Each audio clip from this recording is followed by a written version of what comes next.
Bismillahirrahmanirrahim. Assalamualaikum warahmatullahi wabarakatuh. Innal hamdalillah nahmaduhu wa nasta'inuhu wa nastaghfiruh wa na'udzu billahi min shururi anfusina wa sayyiati a'malina. Man yahdihillahu fala mudilla lahu wa man yudlilhu fala hadiya lahu. Asyhadu an la ilaha illallah wahdahu la syarika lahu وأشهد أن نبينا محمدا عبده ورسوله وصفيه وخليله الذي تركنا على محجة البيضاء ليلها كنهارها لا يزيغ عنها إلا هالك وصلوات الله وسلامه عليه وعلى آله وصحبه ومن سار على نهجه إلى يوم الدين أما بعد يقول الله تعالى يا أيها الذين آمنوا اتقوا الله حق تقاته ولا تموتن إلا وأنتم مسلمون اللهم علمنا ما ينفعنا وانفعنا بما علمتنا وزدنا علما ya rabbal alamin.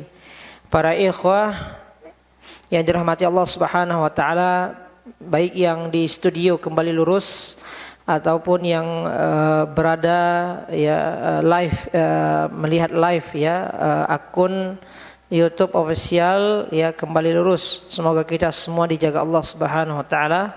Allah istiqomahkan kita dalam kebaikan insyaallah.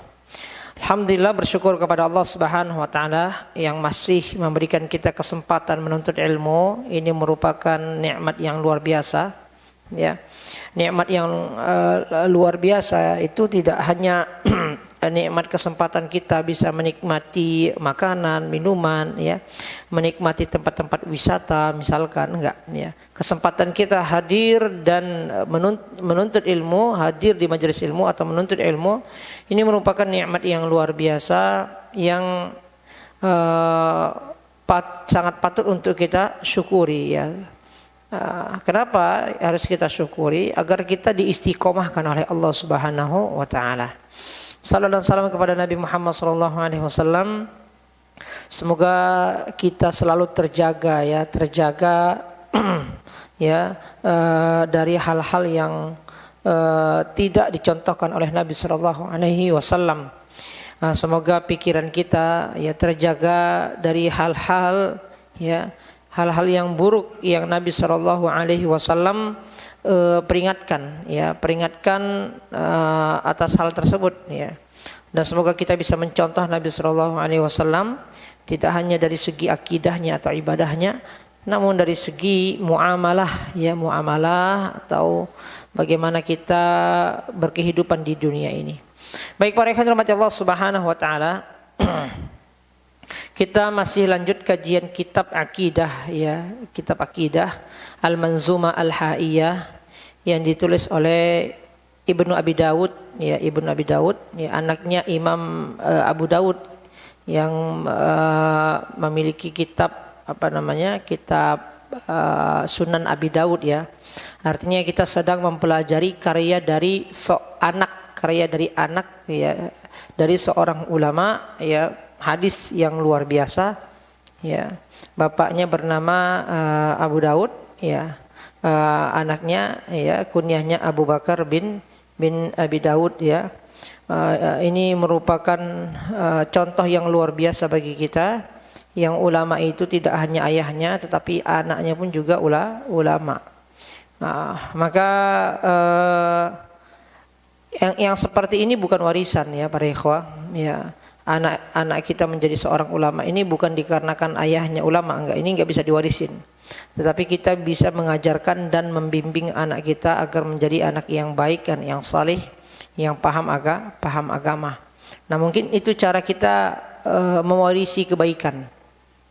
Cara kita mewariskan kebaikan kepada anak kita dengan pendidikan yang baik khususnya dalam perkara agama ini. Baik para ikhwan rahmati Allah Subhanahu wa taala. Kita masuk kepada bait ketiga, sedikit mengulang karena memang enggak selesai kemarin bait ketiga. Yaitu beliau mengatakan wa qul ghairu makhluqin kalamu malikina bidzalika danal atqiya'u wa afsahu. Nah, bait ini sudah kita bahas sedikit pada pertemuan yang lalu yang mana kita mungkin setelah pertemuan itu sempat libur sedikit 2 kali ya. Berapa kali kita? 2 kalian lah ya. Ya. Beliau mengatakan dalam baitnya wa qul ghairu makhluqin kalamu malikina. Dan katakanlah, ini perintah kepada kita semua sebagai seorang muslim. Ini bukan hadis ya, atau bukan Al-Qur'an. Kalau Al-Qur'an ya, kalau kita mendengar kata-kata kul, ini pasti ditujukan kepada Nabi Muhammad secara khusus. Nah, ada juga ya secara umum kepada kita, ya kepada kita umatnya. Namun ini bukan Al-Qur'an dan bukan hadis, ya. Kalau di Al-Qur'an mungkin makna dari kul di sini adalah katakanlah wahai Muhammad, kan gitu ya.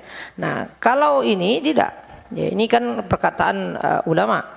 Maka yang dimaksudkan wa qul ghairu makhluqin kalamu malikina adalah kepada kita. Dan katakanlah wahai engkau seorang muslim, wahai engkau seorang muslimah. Apa yang kita katakan? Ya, bahwasannya firman Allah, bahwasannya kalamullah, ya.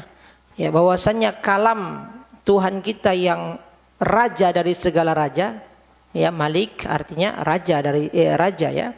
Nah, katakanlah bahwasanya firman Allah atau perkataan raja dari segala raja yaitu Allah bukanlah makhluk. Bidzalika danal atqiya wa afsahu. Artinya dengan itulah orang-orang bertakwa berkeyakinan. Ya, artinya keyakinan orang-orang bertakwa itu adalah bahwa firman Allah itu bukanlah makhluk, ya. Wa absahu, dan dengan lantang mereka mensuarakan. Wa absahu itu artinya mensuarakan.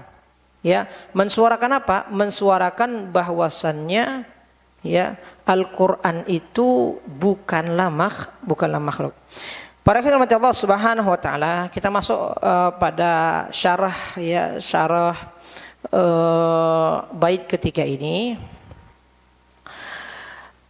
Di antara akidah seorang muslim, ya, di antara akidah Ahlus Sunnah wal Jamaah, ya, baik dahulu dari kalangan sahabat, ya, ataupun ya dari kalangan tabi'in atau kita sekarang, ya, khususnya mereka yang mereka berjumpa dengan Nabi SAW, para sahabat, atau khususnya mereka yaitu para tabi'in yang berjumpa dengan sahabat Nabi SAW. Artinya keyakinan ini berasal dari Nabi Muhammad, itu maksudnya. Tidak berubah. Ya, apa yang mereka yakini? Annahum la yashukkuna bi annal Qur'ana kalamullahi haqiqatan. Mereka sama sekali tidak ragu bahwasanya firman Allah itu ya adalah kalamullah. Al-Qur'an itu adalah perkataan Allah. Ya, Al-Qur'an itu adalah perkataan Allah. Ya, sebenar-benarnya. Artinya memang Allah Subhanahu wa taala yang mengucapkannya. Takallamallahu bihi. Wa auha ila Jibril alaihi salam, ya. Fasami'ahu Jibril minallahi wa nazala ila Muhammadin sallallahu alaihi wasallam. Ya.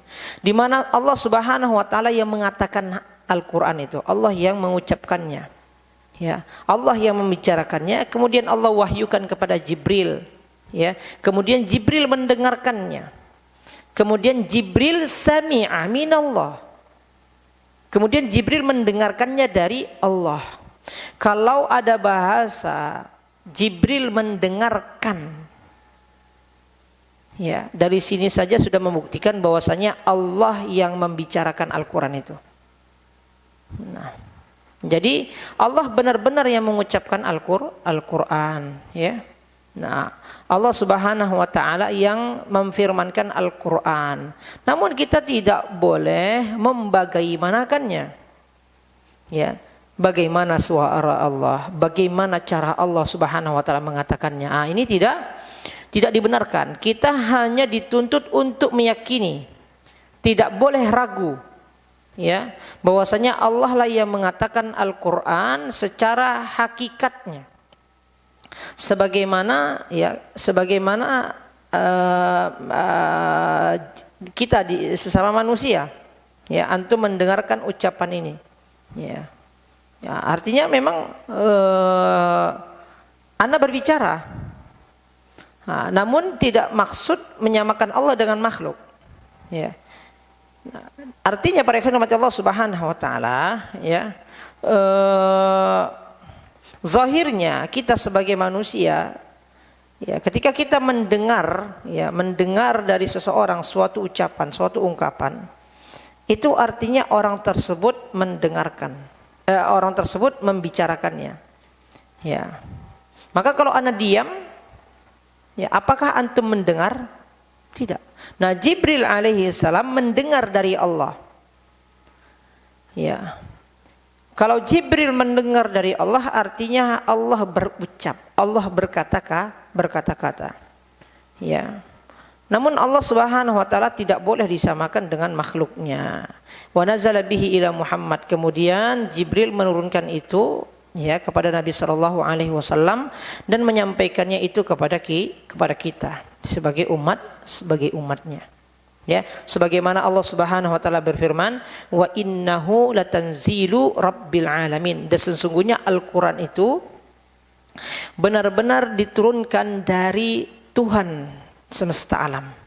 Maksudnya adalah bahwasannya Allah takallama bihi wa nazala min indihi. Itu maksudnya. Ya. Innahu latanzilu wa innahu latanzilu rabbil alamin. Artinya bahwasanya Allah Subhanahu wa taala yang mengucapkan Al-Qur'an itu, dan Allah Subhanahu wa taala, ya, dan Al-Qur'an itu turun dari sisi Allah Subhanahu wa taala melalui Jibril kepada Nabi sallallahu alaihi wasallam. Itu mengapa ayat berikutnya, ya, di surat yang sama pada ayat yang sebelumnya Anda bacakan, nazala bihi ar-ruh al-amin, kata Allah Subhanahu wa taala. Ya. Artinya Jibril sebagai malaikat penyampai wahyu kepada Nabi Muhammad sallallahu alaihi wasallam. Nabi Muhammad Jibril alaihi salam sebagai al-malak al-muwakkal lil wahyi. Ya, bahwasanya malaikat Jibril adalah malaikat yang menjadi wakil Allah untuk menyampaikan wahyu, di mana Jibril mendengarnya langsung dari Allah Subhanahu wa taala. Ala qalbika litakuna minal mundirin. Nah, kemudian Jibril menyampaikan itu kepada Nabi sallallahu alaihi wasallam, ya. Sebagaimana firman Allah, ala qalbika. Artinya Al-Qur'an itu diturunkan ke dalam hatimu.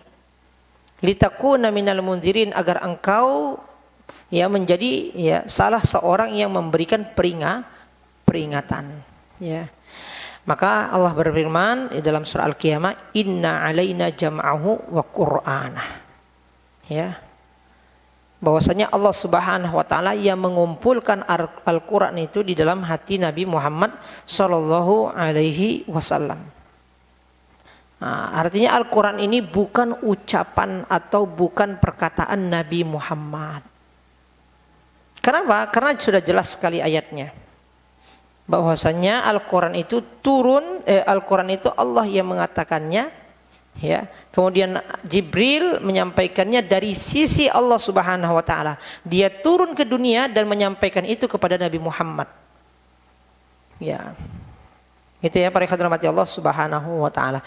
Dan kalau dikatakan kalamullah, ya, kalau dikatakan kalamullah, perkataan Allah, maka tentunya ini perkataan orang yang memulai ucapan itu. Ya. Maka kalau kita bilang Al-Qur'an ini perkataan makhluk, yaitu perkataan Jibril atau perkataan Muhammad, kan begitu, ya. Ada yang mengatakan Al-Qur'an ini makhluk. Ya, Al-Qur'an itu makhluk. Alasannya apa? Alasannya enggak mungkin Allah itu berkata-kata sebagaimana makhluk. Jadi mereka yang mengatakan Al-Qur'an itu adalah makhluk, ya, dikarenakan mereka tidak mau, ya, meyakini, ya, bahwasanya Allah Subhanahu wa taala memiliki sifat kalam. Ya, memiliki sifat kalam. Maka kelompok Jahmiyah dan Mu'tazilah menafikan sifat kalam bagi Allah. Ya. Nah, adapun Asy'ariyah mereka berpandangan ya bahwasanya Allah memiliki sifat kalam, tapi kalamnya enggak mungkin lafzi atau enggak boleh lafzi. Perkataan Allah itu enggak boleh memiliki huruf dan enggak boleh memiliki lafaz. Kenapa? Karena perkataan yang di dalamnya ada lafaz dan ada huruf itu perkataan yang makhluk. Artinya mereka kedepankan akal untuk memahami sifat Allah, dan ini salah. Ana bilang sekali lagi, ketika kita ingin memahami sifat Allah itu tidak boleh dengan akal. Ya, harus memahaminya dengan nakal. Nakal itu Al-Qur'an dan hadis. Karena kita sebenarnya tidak mungkin menjangkau hakikat zat Allah, itu enggak mungkin dengan akal kita, enggak mungkin, mustahil sama sekali. Sesuatu yang ada di dunia ini ya ada, terlihat, cuma kita belum lihat aja. Contohnya misalkan Menara Faris ya, atau misalkan Ka'bah Al-Musyarrafah. Ka'bah lah, jangan punya orang kafir ya. Ka'bah Al-Musyarrafah, Ka'bah. Oke, kita tahu di situ ada bendanya kan. Tapi di sini siapa yang yakin bagaimana bentuknya? Yakin bagaimana bentuknya? Ada di sini? Enggak ada yang yakin. Bahkan kita yang sudah lihat saja itu enggak yakin untuk mendeskripsikan Ka'bah. Lupa ya, kayak mana ya? Pokoknya kubuslah dia. Pokoknya nak tengok Ka'bah, cuma kayak mana ya bentuknya ya? Gitulah pokoknya. Padahal kita udah lihat. Ini bagaimana ya zat yang tidak pernah kita lihat sama sekali. Bagaimana ceritanya kita bisa mendeskripsikan, bisa menggambarkan bagaimana Allah. Makanya nggak boleh kita membagaimanakan Allah. Namun bukan berarti kita hilangkan sifat itu dari Allah. Bukan itu berarti ya. Maka kita dituntut untuk meyakininya dan tidak ragu, itu saja. Maka keyakinan kita adalah Al-Quran, perkataan Allah, Allah mengucapkannya. Allah mengucapkannya. Nah, disebutkan dalam ayat bahwasannya Al-Quran itu Allah ucapkan bilisanin arabiyyin mubin. Ya, dengan ya bahasa Arab, dengan lisannya orang Arab. Ya. Lisannya orang Arab yang fasihah. Ya, jadi bukan bahasa Arab pasaran, dengan bahasa Arab yang fasihah, ya, bahasa Arab kita bilang bahasa Arab klasik lah kita bilang, karena ada bahasa Arab modern sekarang, kayak begitu kan, kayak sebagaimana yang digunakan oleh orang-orang Arab sekarang itu kan banyak bahasa Amiyah. Nah, bukan dari bahasa itu, tapi dari bahasa Arab yang fusah, yang klasik. Nah, kalau kita bertanya, kenapa harus bahasa Arab, Ustaz? Kenapa Allah tidak berbahasa yang lain? Pertama kita jawab Allah a'lam bishawab. Kita nggak boleh bertanya apa yang menjadi pilihan Allah Subhanahu wa taala. Namun para ulama berusaha mengambil hikmah. Ya. Di antaranya mereka mengatakan bahwasanya sebaik-baik bahasa itu adalah bahasa Al-Qur'an. Bahasa Arab maksudnya. Sebaik-baik bahasa adalah bahasa Arab. Ya. Namun Allahu a'lam bishawab ya tentang ketetapan Allah Subhanahu wa taala, karena kita enggak dituntut untuk mencari kenapa harus bahasa Arab yang Allah gunakan untuk menyampaikan wahyu kepada Nabi Muhammad. Ya. Ya, alasan lainnya mungkin ya karena nabi yang terakhir dari bangsa Arab kan begitu ya. Enggak mungkin pakai bahasanya Roma ya, atau bahasanya selain Arab kan begitu. Baik, para ikhwan rahmati Allah Subhanahu wa taala. Ya. Kemudian ya disebutkan di dalam penjelasan ini ya bahwa orang-orang yang menyimpang dalam hal kalamullah ya, seperti Jahmiyah dan Mu'tazilah, mereka benar-benar menafikan kalamullah, enggak boleh. Karena kalam itu sifatnya manusia. Apa yang ada pada manusia itu enggak boleh ada pada Allah. Apa yang ada pada makhluk itu enggak boleh ada pada Allah. Maka mereka nafikan sifat kalam. Ya. Mereka nafikan sifat kalam, ya. Maka para rahmat Allah Subhanahu wa taala, ya, pada akhirnya mereka katakan Al-Qur'an itu makhluk. Di mana Jibril yang menyampaikannya kepada Nabi Muhammad sallallahu alaihi wasallam. Ya, dimulai dari situ. Jibril yang menyampaikan. Jibril itu makhluk atau bukan? Makhluk. Ya. Kemudian kepada Nabi Muhammad SAW. Nabi Muhammad itu makhluk atau bukan? Makhluk. Nah. Kemudian para ikhwan rahmati Allah Subhanahu wa taala, resikonya ya, kenapa para ulama menentang hal ini, menentang keyakinan ini? Dikarenakan kalau kita katakan Al-Quran itu adalah makhluk, maka Allah pun makhluk. Karena Al-Quran itu adalah kalamullah. Maka ketika kita memaksudkan Al-Quran itu makhluk, maka sama dengan kita maksudkan Allah itu makhluk. Maka ini kemungkaran. Itu mengapa para ulama mengatakan bahwa Jaham bin Safwan dan Wasil bin Atha itu telah keluar dari Islam. Ya, telah keluar dari Islam. Ya, karena dia telah melakukan penyimpangan yang luar biasa, yaitu dia menafikan seluruh sifat Allah. Ya, khususnya Jaham bin Safwan. Dia menafikan seluruh sifat Allah yang Allah tetapkan. Sebabnya adalah, sebab kenapa dia nafikan, dikarenakan seluruh sifat yang disebutkan di dalam Al-Quran ada pada makhluk. Dan ini tidak boleh bagi Allah, kata dia. Ya, dan ini keliru. Kenapa? Karena firman Allah jelas, laisa kamitslihi syai'.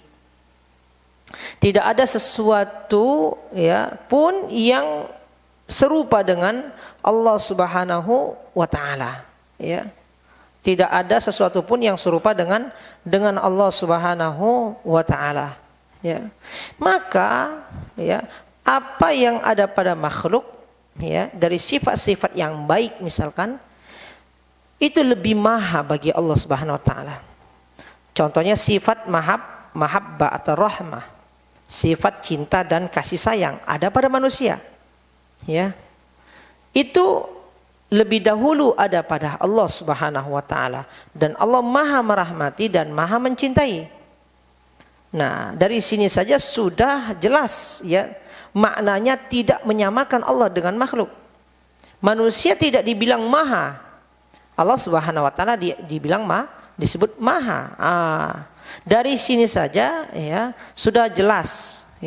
Sudah jelas bahwa tidak ada maksud menyerupakan Allah dengan makhluk, sebagaimana yang dianggap oleh Jahmiyah dan Mu'tazilah. Kalau kita tetapkan sifat itu, maka sama dengan kita samakan Allah dengan makhluk. Ini keyakinan mereka, dan apa yang mereka yakini semuanya sudah dibantah oleh para ulama dengan dalil yang sangat jelas sebagaimana yang kita bacakan. Wa innahu latanzilu rabbil alamin nazala bihir ruhul amin ala qalbika litakuna minal munzirin. Ini sudah jelas sekali. Ya. Namun kalau mereka terus mengedepankan akal mereka memahami nas, memahami ketetapan Allah, maka ini yang di sini yang keliru. Di sini kelirunya. Ketika kita memahaminya dengan akal kita, di sini kelirunya. Baik, para ikhwan rahmati Allah Subhanahu wa taala. Ya. Kemudian kelompok lainnya sebagaimana Asy'ariyah, mereka menetapkan kalamullah. Ya, menetapkan kalamullah di antara pemahaman mereka bahwasannya kalamullah itu adalah kalamun nafsi. Kalamun nafsi artinya kalam yang ada di dalam jiwa. Lalu siapa yang mendeskripsikannya? Yang mendeskripsikannya adalah Jibril. Maka Allah Subhanahu wa taala menurut mereka terbebas dari apa? Dari serupa dengan makhluk. Artinya Allah tidak mengucapkan dengan lafaz dan huruf. Kayak kita ngomong. Kita ngomong ini kan ada huruf, ada kalimat.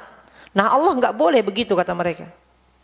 Maka Allah hanya memiliki kalamun nafsi. Lalu siapa yang memahaminya? Yang memahaminya atau yang mendeskripsikannya itu Jibril. Ini lebih parah sebenarnya. Ya, para ikhwan dirahmati Allah Subhanahu wa taala. Atau menurut mereka lagi bahwasannya kalamullah ini maktub di Lauhil Mahfuz. Kemudian Jibril mengambilnya. Ya, lalu membicarakannya. Artinya Allah tidak menyampaikannya. Ini lebih parah lagi. Artinya Allah tidak menyampaikannya kepada Jibril, melainkan Jibril mengambilnya di Lauhil Mahfuz. Pertama kita katakan bahwasannya benar Al-Quran itu tercatat di Lauhil Mahfuz. Benar itu. Itu benar. Ya. Namun yang tidak benar adalah Jibril mengambilnya dari Lauhil Mahfuz. Ini yang tidak benar. Kenapa begitu pemahaman mereka, Ustaz? Ya kembali kepada itu tadi. Nggak mungkin Allah mengucapkannya. Karena kalau dikatakan mengucapkan, itu pasti ada huruf, ada kalimat. Ini punyanya makhluk. Kembali ke situ juga. Mereka ingin menafikan penyerupaan Allah kepada makhluk, tetapi mereka terjebak pada perkara yang lebih parah. Ya, terjebak kepada perkara yang lebih parah, yaitu mereka mengatakan bahwasannya Allah memiliki kalamun nafsi. Antum paham maksudnya kalamun nafsi itu seperti apa maksudnya? Allah bisu. Allah bisu, Allah nggak bisa bicara, itu maksudnya. Parah nggak tuh? Sekarang kita kalau nampak orang bisu, sempurna nggak? Bayangkan coba. Tapi dia punya kalam nafsi, kalam di dalam jiwanya. Orang yang bisu pasti berkata-kata di dalam hatinya. Makanya dia pakai isyarat. Kemudian mereka bilang lagi bahwasannya Jibril mengambil itu. Artinya Allah tidak mewahyukannya. Apa maksud mereka Jibril mengambil apa namanya itu dari Lauhil Mahfuz, mengambil Al-Quran? Itu maksudnya apa? Mencuri kah atau bagaimana ini? Makanya mereka terjebak pada sesuatu yang lebih parah. Nah, kita akidah Ahlus Sunnah wal Jamaah mengatakan bahwasannya Al-Quran itu adalah kalamullah. Pertanyaan bagaimana itu tidak boleh. Pertanyaan kenapa itu tidak boleh disebutkan. Udah. Allah mengatakannya sebagaimana Allah Subhanahu wa taala ya menyebutkan wa kallamallahu Musa taklima. Dan Allah Subhanahu wa taala berbicara kepada Musa, berbicara. Kayak mana itu, Ustaz? Iya, jangan tanya. Nah, karena sebenarnya kita tidak pantas bertanya-tanya tentang zat yang maha agung. Ya, sebagaimana budak nggak layak bertanya-tanya tentang tuannya. Budak saja nggak pantas, bagaimana lagi kita kepada Allah gitu. Ini maksudnya bukan menyamakan dengan makhluk, tapi analoginya seperti itu. Kita seandainya seorang budak saja nggak boleh itu bertanya-tanya tentang tuan kita. Bagaimana lagi seorang hamba kepada yang Maha Esa, pemilik tuan-tuan dari budak-budak itu. Jadi pada firman Allah Subhanahu wa taala itu akidah kita dan akidah yang kita dengar tadi dari penyimpangan-penyimpangan terhadap kalam Allah, ya, ini masih ada sampai sekarang. Ya, masih ada. Yang memahami Al-Quran itu makhluk masih ada. Yang memahami bahwasannya Allah itu ya memiliki kalamun nafsi, kalam di dalam jiwa, di dalam diri. Ini kacau nih. Kalamun nafsi ini kan sebenarnya menyamakan Allah dengan makhluk juga. Kita punya nafsi nggak? Punya jiwa nggak kita? Jadi gimana sebenarnya mereka ini? Jadi membantah mereka itu sebenarnya gampang banget. Ya, membantah mereka itu sebenarnya gampang banget. Yang membuat susahnya adalah mereka bermain logika. Maka kita harus belajar itu ilmu logika untuk membantah hal-hal yang seperti ini. Belajar ilmu mantik yang benar, tapi ilmu mantik yang benar, ilmu logika yang benar gitu ya. Jangan yang salah. Maka kita belajar ilmu mantik kepada orang yang benar begitu. nggak disarankan memang oleh Syekhul Islam Ibnu Taimiyah belajar ilmu filsafat atau ilmu mantik ya, kecuali bagi mereka yang sudah kokoh manhaj dan akidahnya. Ya, sebenarnya dilarang oleh Syekhul Islam Ibnu Taimiyah.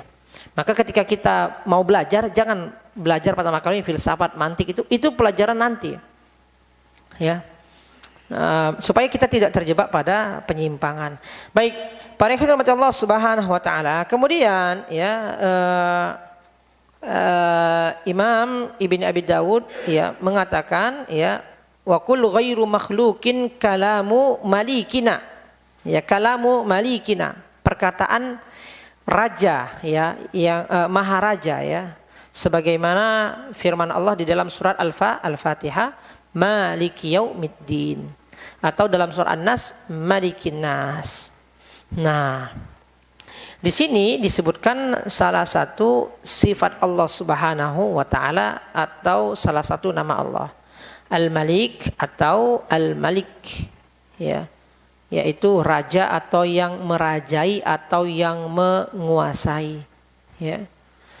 Pada firman Allah Subhanahu wa taala di antara manhaj ya Ahlus Sunnah, akidah Ahlus Sunnah, bahwasanya kita menetapkan ya sifat yang Allah Subhanahu wa taala sebutkan di dalam Al-Qur'an atau yang disebutkan nabinya sallallahu alaihi wasallam di dalam hadis. Termasuk adalah Al-Malik dan Al-Malak. Nah, pada firman Allah Subhanahu wa taala di sini harus kita pahami ya bahwa Allah Subhanahu wa taala ya itu maharaja dari segala raja. Ya. Segala kerajaan yang ada di bumi ini adalah milik Allah Subhanahu wa taala. Sebagaimana firman Allah di dalam surah Ali Imran ya, Qulillahumma malikal mulki tu'til mulka man tasha wa tanzi'ul mulka mimman tasha. Ya, katakanlah wahai Muhammad, ya Allah yang maha raja, yang maha memiliki, yang memberikan kerajaan kepada siapa yang dia kehendaki dan yang mengambil ya kekuasaan dari siapa yang dia kehendaki. Ya, maka ketika kita tahu bahwasanya Allah Subhanahu wa taala yang maha memiliki dan yang maha merajai, maka kita sadari apa yang kita miliki ini sesungguhnya bukanlah milik kita. Apa yang kita kuasai ya, jika kita seorang penguasa, sesungguhnya bukanlah kekuasaan kita sepenuhnya atau pada hakikatnya, melainkan itu adalah pemberian Allah Subhanahu wa taala yang kapan saja Allah bisa ambil, bisa cabut dari kita, dan kapan saja bisa Allah berikan itu kepada siapa saja. Nah, maka dari sifat-sifat Allah ini kita bisa mengambil banyak sekali faidah dalam kehidupan ini, di mana kita tidak boleh berlaku sombong. Ya, kita tidak boleh berlaku sombong ya.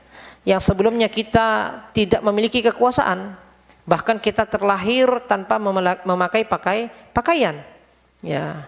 Nah, artinya tidak ada yang kita kuasai sebelumnya. Nah, namun Allah Subhanahu wa taala sudah berkuasa sebelum penguasa bumi ada. Sebelum penguasa daerah, sebelum penguasa negeri ada. Allah Subhanahu wa taala sudah menguasai alam semesta ini. Ya, dan masih banyak sifat-sifat Allah Subhanahu wa taala yang Allah sebutkan di dalam Al-Qur'an. Para ikhwan Allah Subhanahu wa taala, kemudian Syekh mengatakan bidzalika danal atqiya'u wa absahu. Ya. Bidzalika ini isyarat. Ya. Isyarat kepada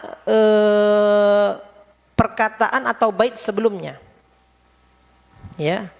Baik sebelumnya, yaitu tentang akidah kita terhadap kalamullah. Ya, oleh karenanya, kira-kira begitu. Oleh karena itulah, ya, dan kepada hal itulah, danal atqiya, orang-orang bertakwa meyakini. Para khidmat Allah Subhanahu wa taala, maknanya adalah di antara ciri-ciri orang yang bertakwa adalah dia meyakini sifat-sifat Allah Subhanahu wa taala secara sempurna. Ya, tidak menafikan sebagian sifat dan menetapkan sebagian sifat, ya, atau tidak memahami ya, atau salah memahami terkait sifat Allah Subhanahu wa taala. Maka ketakwaan ini tidak hanya berhubungan dengan kemaksiatan zahir gitu ya, seperti seorang berzina, seorang mencuri ya, tetapi pemikiran hati. Ya. Itu juga harus ya kita jadikan bertakwa semuanya. Pikiran kita, pemahaman kita, hati kita, isi hati kita itu harus bertakwa. Ya, karena kan ini pemahaman, pemikiran di sini. Ya, yang memang zahirnya mungkin nggak bisa kita lihat itu orang menyimpang ya terhadap sifat Allah Subhanahu Wa Taala, nggak bisa nampak sampai dia ngomong. Artinya tertanam di dalam pikirannya. Nah, pikiran kita ini pun harus bertakwa kepada Allah Subhanahu Wa Taala. Maka bahkan dia jauh lebih penting. Hati yang bertakwa dan pikiran yang bertakwa ini jauh lebih penting daripada apa? Daripada jawarih, anggota badan kita yang bertakwa. Karena kalau sudah bertakwa hati dan pikiran kita, maka jawarih, ya anggota badan kita ini akan bertakwa kepada Allah Subhanahu Wa Taala. Itu mengapa inti dari ketakwaan kata Nabi, at-taqwa hahuna. Takwa itu di sini. Ya, ketika hati kita baik, maka pikiran kita pun baik. Nah, orang-orang yang menyimpang dari ya kalamullah ini khususnya, ini dikarenakan hatinya sudah buruk. Ya, sudah memang menginginkan keburukan para ikhwan Allah Subhanahu Wa Taala. Ya, disebutkan bahwasanya Jahm bin Safwan ini sudah mulai menyimpang ketika masuknya masuknya terjemahan buku dari filsafat Yunani. Sudah mulai rusak hatinya. Sebelum rusak pemahamannya, rusak hatinya dulu dia. Nah, Wasil bin Atha keluar dari majlis gurunya Imam Hasan Al-Basri. Sudah rusak hatinya. Jadi dimulai dari rusaknya hati. Maka ketika rusaknya hati, rusaklah pikiran, rusaklah perbuatan, rusaklah perkataan. Maka kita harus jaga itu. Ya, harus jaga pemikiran kita agar tetap bertakwa dan harus jaga hati kita agar tetap bertakwa. Ya. Baik. Asy-Syaikh Imam Ibn Abi Daud mengatakan bahwasannya ya keyakinan Al-Quran adalah kalamullah, itulah yang menjadi keyakinannya orang-orang bertakwa. Ya. Dan al-atqiya, ya Syekh Abdul Razak mengatakan amanu wa'taqadu dzalik. Mereka mengimani dan meyakini. Ya. Para hadirin Allah Subhanahu Wa Taala, iman dan takwa ketika disatukan itu sama. Iman dan takwa ketika disatukan itu sama maknanya. Ya, al-iman itu kan artinya i'tiqadu bil qalbi, ya. Kemudian wal qaulu bil lisani wal amalu bil jawarihi. Itu iman dan itu takwa sekaligus kalau kita gabungkan. Yaitu kita meyakini dengan hati, mengucapkan dengan lisan dan mengamalkannya dengan anggota badan. Itu takwa. Tapi kalau dia dipisahkan, beda maknanya. Ya, beda maknanya. Iman itu adalah iman kita kepada Allah, iman kita kepada malaikat, iman kita kepada kitab-kitab, iman kita kepada rasul-rasul, iman kita kepada hari kiamat, iman kita kepada qada dan qadar. Ya. Nah, sedangkan takwa beda. Ya, takwa adalah ya sebagaimana ungkapan oleh seorang ulama, antaf'ala bi ta'atillah ala nuri minallah tarju sawaballah wa antatruka ma'siyatallah takhaf adzaballah ala nuri minallah takhaf adzaballah. Takwa adalah engkau melakukan ya ketaatan ya sesuai dengan yang diperintahkan ya di dalam Al-Qur'an ataupun di dalam hadis. Dan engkau berharap hanya pahala dari Allah Subhanahu wa taala. Dan engkau takut terhadap engkau meninggalkan takwa itu, engkau meninggalkan larangan-larangan Allah yang Allah sebutkan di dalam Al-Qur'an atau di dalam lisan nabinya, takhaf adzaballah. Ya, engkau tinggalkan itu ya dikarenakan engkau takut azab Allah. Nah, itu takwa. Artinya kita melakukan perintah Allah dan meninggalkan larangan Allah. Itu dia. Ketika dia dipisahkan, tapi ketika dia dikumpulkan maka maknanya sama. Ya, para ikhwan mati Allah Subhanahu wa taala. Nah, Asy-Syaikh mengatakan, Syekh Abdul Razak, al-atqiya danu bi anna al-Qur'an kalamullah ghairul makhluq.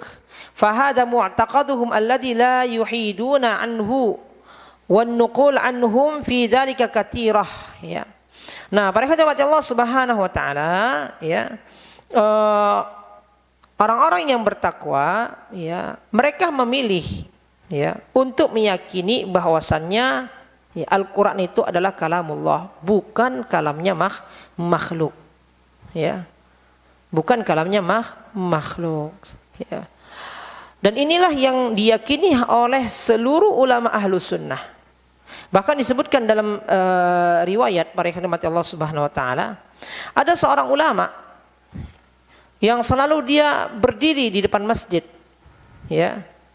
Kemudian dia mengatakan bahwasanya Al-Quran adalah kalamullah. Al-Quran kalamullah. Al-Quran kalamullah. Di masa di mana, ya, banyak orang memahami Al-Quran itu adalah makhluk. Yaitu di zaman khilafah Abbasiyah. Di zaman khilafah Abbasiyah, pemahaman yang, ya, menguasai kekhilafan itu adalah pemahamannya Mu'tazilah. Ya, bahkan, ya, mereka sampai mempengaruhi kekhilafaan saat itu. Barang siapa yang tidak mengatakan Al-Quran itu adalah makhluk, dipenjara. Salah satu korbannya siapa? Imam Ahmad bin Hanbal rahimahullah ta'ala. Bayangkan. Jadi antum jangan katakan biasa aja pemahaman kayak gitu. Pemahaman yang merusak itu bisa mempengaruhi pemerintahan. Artinya mereka bisa mempengaruhi pemerintah. Ya. Jangan sampai ini ada orang yang memahami seperti ini. Jadi itu mengapa kajian-kajian tentang tauhid itu selalu ada. Supaya pemahaman-pemahaman menyimpang dari tauhid ini tidak mempengaruhi kekuasaan atau pemerintahan. Ya.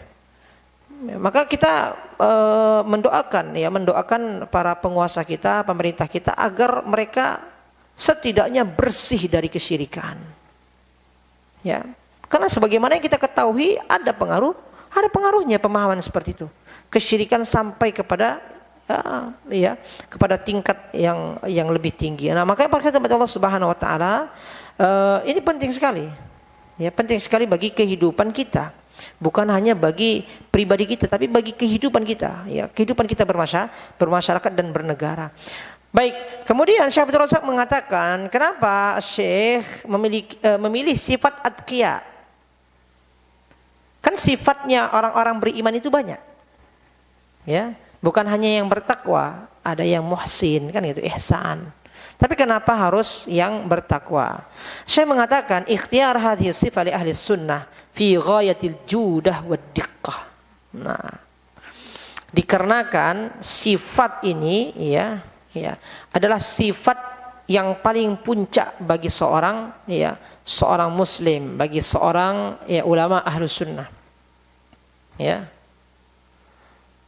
Sebagaimana firman Allah Subhanahu wa taala, bahwasanya innama yakhsyallaha min ibadihil ulama. Sesungguhnya orang yang paling takut kepada Allah itu adalah para ulama. Ya. Di antara makna takwa adalah takut kepada Allah Subhanahu wa taala. Dan ketakutan atau ketakwaan ini adalah puncak dari sifat seorang muslim, apalagi dia adalah seorang ulama, ya, seorang ulama Ahlus Sunnah wal Jamaah. Atau kita sebagai Ahlus Sunnah wal Jamaah, sifat puncak kita adalah ketakwaan, ya. Fattaqwa, Syekh mengatakan, minal wiqayah bi an yaj'ala bainahu wa baina ma yakhshallaha wiqayah taqiyah.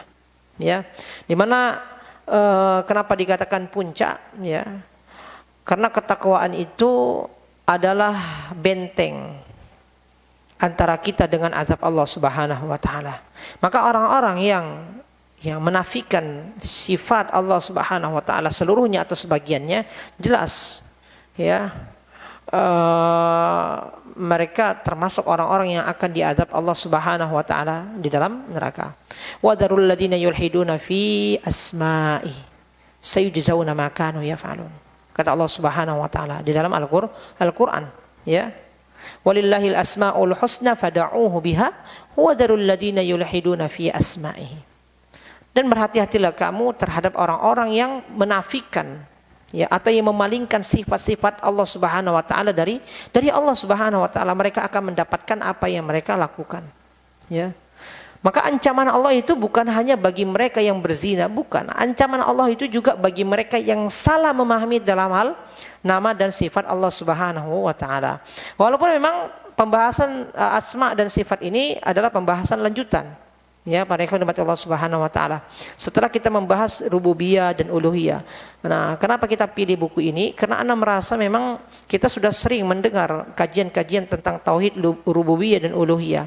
Maka ini sebagai pembuka saja, sebagai bahan ya, sebagai bahan ya, agar kita tahu ya, dan agar kita mau lebih mendalami pembahasan yang seperti ini.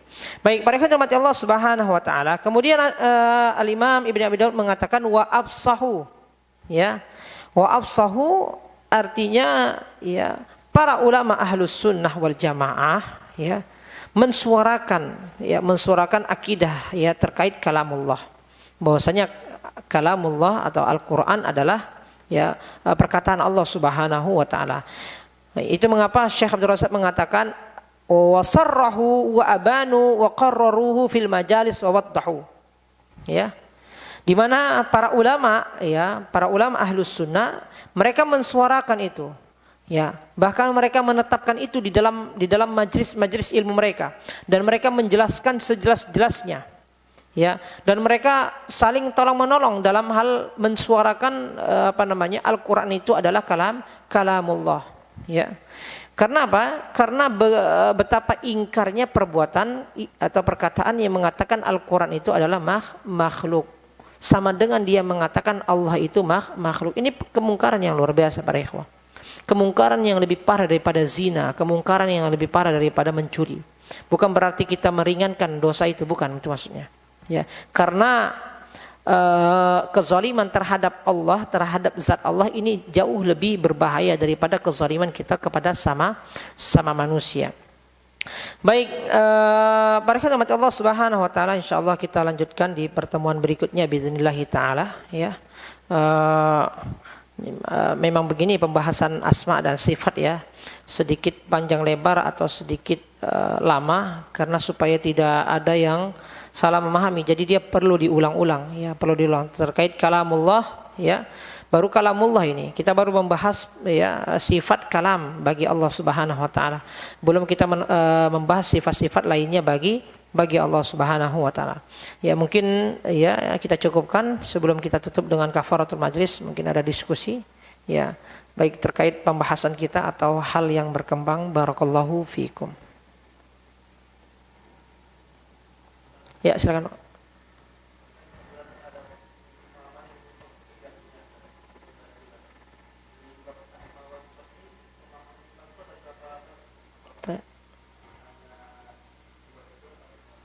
Ada dua itu maksudnya gimana? Oh, dua kelompok itu gitu. Oh iya. Baik, bismillah. Para hadirin Allah Subhanahu wa taala, kelompok-kelompok yang salah ya atau yang menyimpang dalam hal memahami sifat Allah ini banyak sekali. Ya. Jahmiyah, kita rincikan dari awal ya. Khawarij, ya Syiah, ya kalau kita rincikan ya. Kemudian Jahmiyah. Yang di luar lahir itu Khawarij. Pemahaman yang menyimpang ya secara umum itu pertama kali yang keluar itu Khawarij. Ya, Khawarij ya.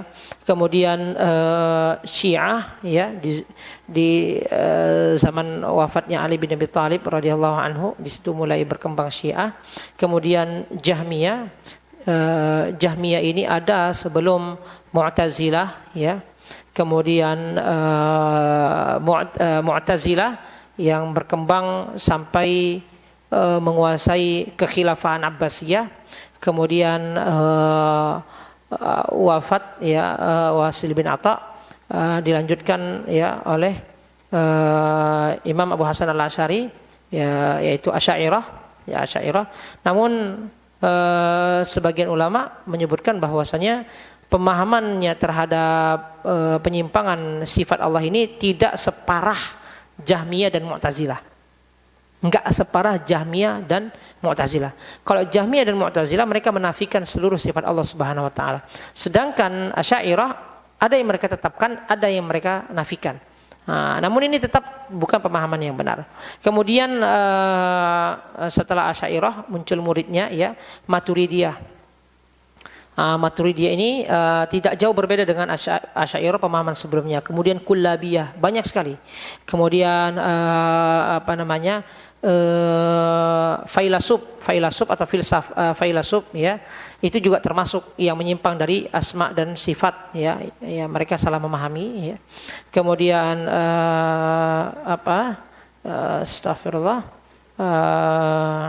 Sufiyah juga termasuk di dalamnya yang menyimpang dalam hal asma dan sifat, namun mereka tidak mengkhususkan itu penyimpangannya. Artinya penyimpangan khusus mereka bukan di situ, tetapi kepada paling puncaknya berhubungan juga dengan sifat Allah, yaitu wahdatul wujud, menyatunya jiwa manusia dengan Allah Subhanahu wa taala. Ini berhubungan dengan asma dan sifat ya para hadirin Allah Subhanahu wa taala. Namun mereka lebih dekat kepada Asy'ariyah secara umum.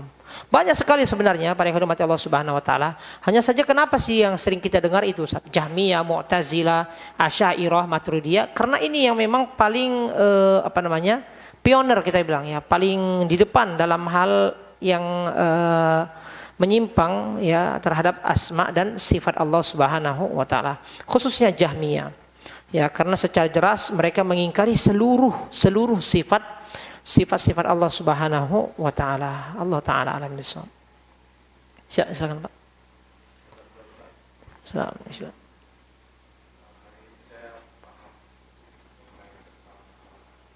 Ya.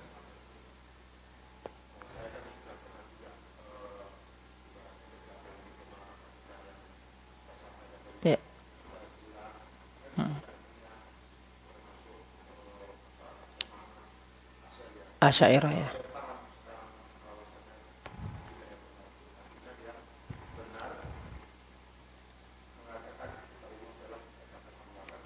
Ya.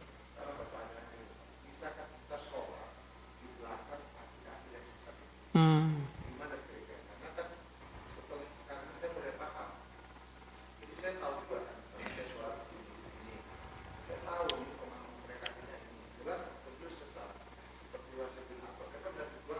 Ya.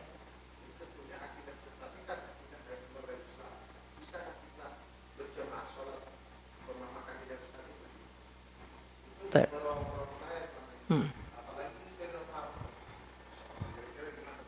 Baik, bismillah. Jadi para ulama ya ada mengkhususkan hukum, ada mengumumkannya, taksis ya dalam hukum. Nah, orang-orang yang dikeluarkan dari Islam ya terkait pemahamannya yang menyimpang terhadap sifat Allah seperti Jaham bin Safwan dan Wasil bin Atha, ini tidak dikiaskan hukumnya kepada orang lain. Nah, itu dulu. Tidak bisa dikiaskan. Ya, tidak bisa dikiaskan. Nah, itu dulu. Maka orang-orang yang sekarang kita bilang yang mungkin pemahamannya Asy'ariyah, dia tetap muslim. Nah, itu dia. Tidak disamakan dengan Jahm bin Safwan atau Wasil bin Atha. Ya. Nah, ini enggak mungkin. Nah, seperti itu kata para ulama. Jadi mereka tetap muslim. Mereka seorang muslim walaupun mereka memahami ya yang salah dalam hal asma dan sifat. Maka ketika kita menjadi makmum di belakang mereka ya apalagi kita tidak yakin begitu menyimpangnya dia sebagaimana Jaham bin Safwan atau Wasil bin Atha misalkan, maka sah ya kita menjadi makmum di belakang orang yang seperti itu ya. Artinya kan maksud Anda pahamlah maksudnya itu ya. Kalau pandangan para ulama, orang-orang sekarang ini ya yang mungkin dia dai atau ustadz ya mengajar asma dan sifat ya. Namun para ulama meyakini ya bahwasanya itu belum selevel ya penyimpangan Jaham bin Safwan yang para ulama mengeluarkan mereka dari Islam. Maka sah sholat kita ya di belakang mereka, sah sholat kita. Kecuali memang ya secara jelas para ulama ya misalkan ada orang ya yang masih hidup sekarang ini dikeluarkan oleh ulama dari Islam dikarenakan penyimpangannya terhadap asma dan sifat secara nama. Maka vonis nama itu bukan vonis yang ringan. Maka hampir tidak ada lagi orang yang seperti itu, yang namanya dicap. Ya, paling ditahdir saja. Ditahdir pemahamannya. Untuk mengeluarkan dia nggak mungkin. Itu nggak mungkin. Ya, karena harus melakukan banyak sekali analisa segala macam. Ya. Nah, terkait Jaham bin Safwan dan Wasil bin Atha ini sudah terang-terangan sekali. Maka tidak bisa disamakan dia. Maksud kita adalah ahlul bid'ah seperti mereka itu tidak bisa disamakan dengan ahlul bid'ah sekarang. Gak bisa. Tapi jelas ya para khidmat Allah Subhanahu wa taala, kalau ditanya bagaimana baiknya Ustaz? Baiknya adalah jangan menjadikan dia imam atau jangan berimamkan dia. Itu dia. Namun kalau kita ingin menghukumi tidak sahnya salat itu nggak bisa, ya, tidak bisa, ya. Sampai ada vonis secara personal dari para ulama itu yang harus ada dulu. Kalau itu belum ada nggak bisa gitu. Itu kita paham lah itu ya, banyak masjid-masjid yang mungkin pemahaman akidahnya terkait asma dan sifat itu berbeda dengan kita mungkin. Maka ini tidak berlaku, ya, kecuali memang sudah divonis ulama. Kemudian kita tetap kekeh, atau yang jelas, ya, yang jelas pemahamannya ini secara keseluruhan akidah menyimpang. Kalau Asy'ariyah tidak keseluruhan akidahnya. Contohnya keseluruhan akidah yang salah. Contohnya apa? Syiah, Ahmadiyah, LDII. Ini nggak sah salat antum. Itu secara keseluruhan mereka menyimpang ini. Ya, Syiah, ya, Khawarij misalkan, ya.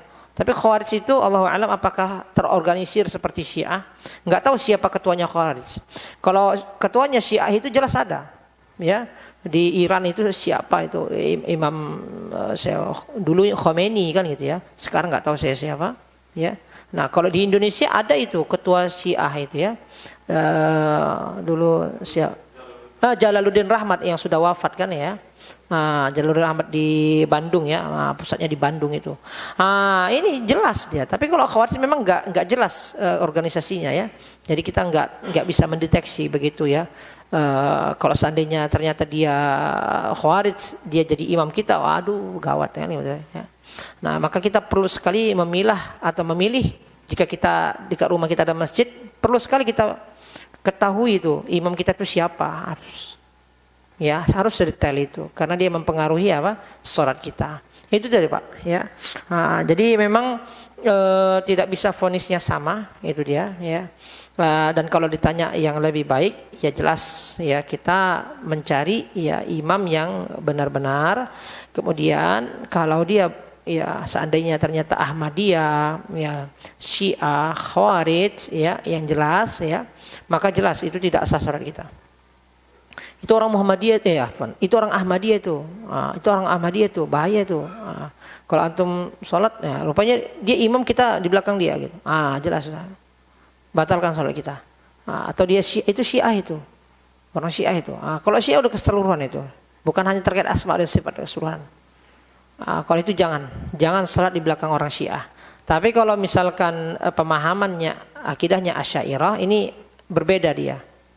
Ya berbeda. Masih sah salat kita. Allah taala alam bissawab.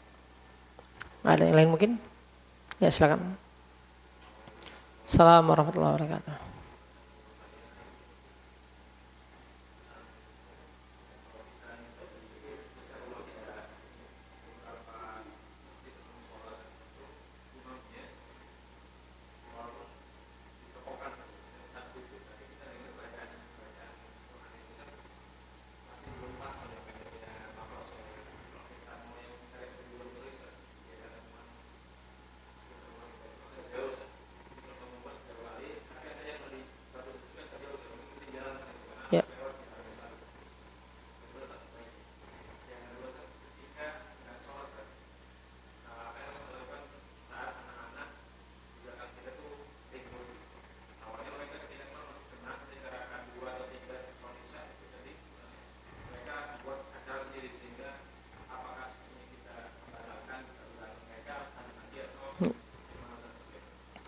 Bismillah. Terkait yang pertama, kita boleh sholat sendirian jika memang kerusakan bacaannya itu pada surah Al-Fatihah. Nah, itu dia. Jadi kalau surah Al-Fatihahnya masih aman, kita wajib ikut berjamaah yang di situ. Al-Fatihahnya ya. Tapi kalau Al-Fatihah hancur lebur, itu enggak sah, jamaahnya enggak sah. Al-Fatihah itu rukun. Kalau dia salah, ya itu salah semuanya. Khususnya di mazhab Malikiyah itu tegas. Ya, tegas sekali begitu. Sama sekali tidak sah. Ya, di mazhab yang lain juga tegas. Hanya saja di mazhab Malikiyah itu sangat tegas sekali dalam hal ini. Ya. Tidak sah ya, tidak sah jamaah salat itu ya diimami oleh imam yang baca bacaan Al-Fatihahnya itu kesalahannya jali ya, kesalahannya jali. Kesalahannya jali, wah, jali itu kesalahan yang jelas. Kalau kesalahan khafi enggak. Contohnya misalkan kesalahan khafi, alhamdulillah, panjang dia. Rabbil alamin, ar-rahmanir rahim. Katanya. Nah, itu tidak mempengaruhi arti ya, karena dia panjangkan dia kepanjangan yang panjang. Tapi kalau dia panjangkan yang pendek, itu kesalahan jali, kesalahan besar, kesalahan yang jelas. Ah, itu bahaya. Nah, kalau dia panjangkan yang pendek dan dia pendekkan yang panjang, ini kesalahan jali namanya. Nah, tapi kalau misalkan yang panjang kepanjangan, ini kesalahan khafi. Nah, kalau masih kesalahan khafi, masih boleh kita ya berjamaah dengan dia. Tapi kalau kesalahan jali, kita tidak boleh berjamaah dengan dia. Mufaraqah. Atau ya seberusaha mungkin lah dibicarakan, bisa enggak diajari dulu bapaknya, jangan digantikan, sakit hati digantikan gitu ya. Diperbaiki bapaknya. Enggak mungkin juga ya kan gitu. Udah tokoh ya kan. Memang ini urusan berat para ikhwan Allah Subhanahu wa taala ya. Maka itu memang lebih kepada kesadaran orang tersebut ya. Atau memang antum lebih berusaha lagi datang ke masjid lainnya yang kita ketahui di situ imamnya benar bacaannya. Ya, insya Allah Allah jadikan pahala yang lebih itu bagi kita. Kalau memang ya kita berusaha untuk ibadah kepada Allah Subhanahu wa taala, insya Allah Allah kasih pahala yang berbeda. Kemudian yang kedua, nah ini ana pernah nyarankan ini kepada masjid-masjid juga ini ya. Itu uang kas masjid banyak, misalkan aja ini. Kenapa enggak disewa satu orang begitu ya untuk mengamankan anak-anak itu? Itu sebenarnya solusi pertama itu. Ya, kecuali kita mau bersedekah waktu kan begitu. Ya, kita atur anak-anak itu. Ya, artinya enggak ada fee, enggak ada apa, enggak ada kompensasi. Cuma masjid itu harus memikirkan itu. Ya, masjid harus memikirkan itu, yaitu mereka harus menyewa satu orang untuk mengamankan anak-anak itu, menjaga anak-anak itu supaya tidak ribut. Nah, apakah kita boleh membatalkan sholat kita, Ustaz? Pertama, kita dilarang membatalkan sholat kita pada asalnya. Ya, maka misalkan ya anak kita tahu akan dalam bahaya, misalkan. Ya, kata para ulama. Gerakan kita yang kita lakukan untuk mengambil anak kita itu enggak membatalkan sholat. Jadi kita enggak perlu batalin sholat, ambil anak kita, ngulang lagi, enggak perlu. Kalau keadaannya darurat, itu dia. Enggak boleh kita batalkan sholat pada asalnya itu. Sampai memang kecuali memang hal yang sangat betul-betul darurat yang kita misalkan gempa misalkan aja kita batalkan. Tapi kalau misalkan kita membatalkan sesuatu yang remeh itu, misalkan HP bunyi, kita batalkan, kita matikan, kita ngulang lagi, enggak. Udah matikan aja. Matikan lanjut sholat. Boleh, gerakan itu boleh. Nah, lalu bagaimana Ustaz dengan keadaan itu?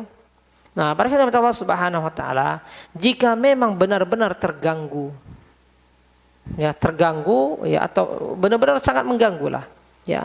Dan kalau bisa, misalkan masih antum bersabar dalam sholat antum, maka itu lebih utama. Tapi kalau memang udah nggak bisa lagi, udah recok banget segala macam, maka itu jelas ya antum boleh membatalkan sholat antum dan mengamankan anak-anak itu. Namun itu bukan solusi yang pertama. Solusi yang pertama adalah kita bilang, makanya itu tadi memang ya, manusia ini harus banyak kesadarannya. Harus banyak kesadarannya. Ya, bukan hanya kesadaran makan aja yang dia sadar mau makan itu. Kan manusia itu kan ASI ya, lambung lambung aja yang dia sadar gitu. Nah, iya, sadar terhadap lingkungan sekitar tuh kurang gitu. Nah, maka itu perlu. Jadi kita mungkin bisa bilang ke BKM masjid ya, untuk ya menyewalah satu orang untuk mengamankan anak-anak ini.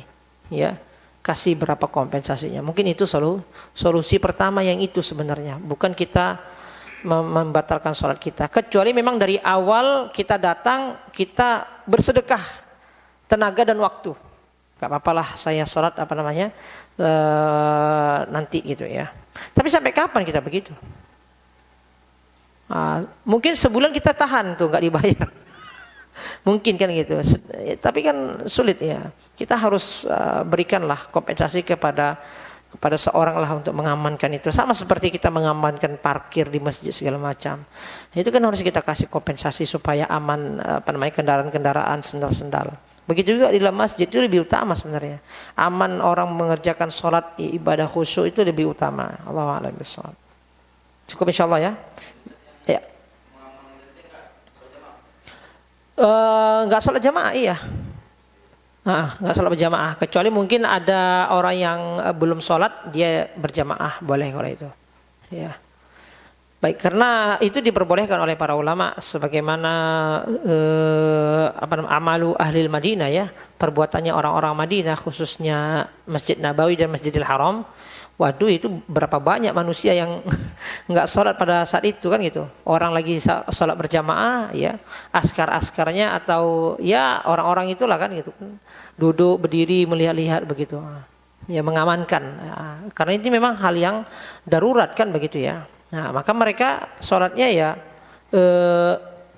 setelah ganti sip gitu. Berjamaah, Anda lihat kok itu. Jadi mereka setelah selesai semua jamaah, askar-askar itu yang udah selesai sholat, ya mereka ya gantian. Yang tadi jaga itu berjamaah kok mereka. Jarang mereka sholat sendirian, masya Allah. Ya, Allahu a'lam bishawab. Cukup insyaallah ya, barakallahu fikum. Kita tutup dan kafaratul majlis. Subhanakallahumma bihamdika asyhadu an la ilaha illa anta astaghfiruka wa atubu ilaik. Semoga Allah Subhanahu wa taala istiqomahkan kita dalam kebaikan dalam hal menuntut ilmu. Barakallahu fikum. Assalamualaikum warahmatullahi wabarakatuh. Ini ada hadiah nih ya. Ini bagi yang bertanya aja tadi ya. Ya, hadiahnya ya. Bagi yang bertanya ya. Berapa orang tadi yang tanya? 1 orang, 2 orang, 3 orang ya. Ya, fadhal Syekh. 4 orang. Siapa satu lagi? Iya. Yang merasa bertanya boleh ngambil lah. Boleh. Kalau kurang masih ada satu lagi nih.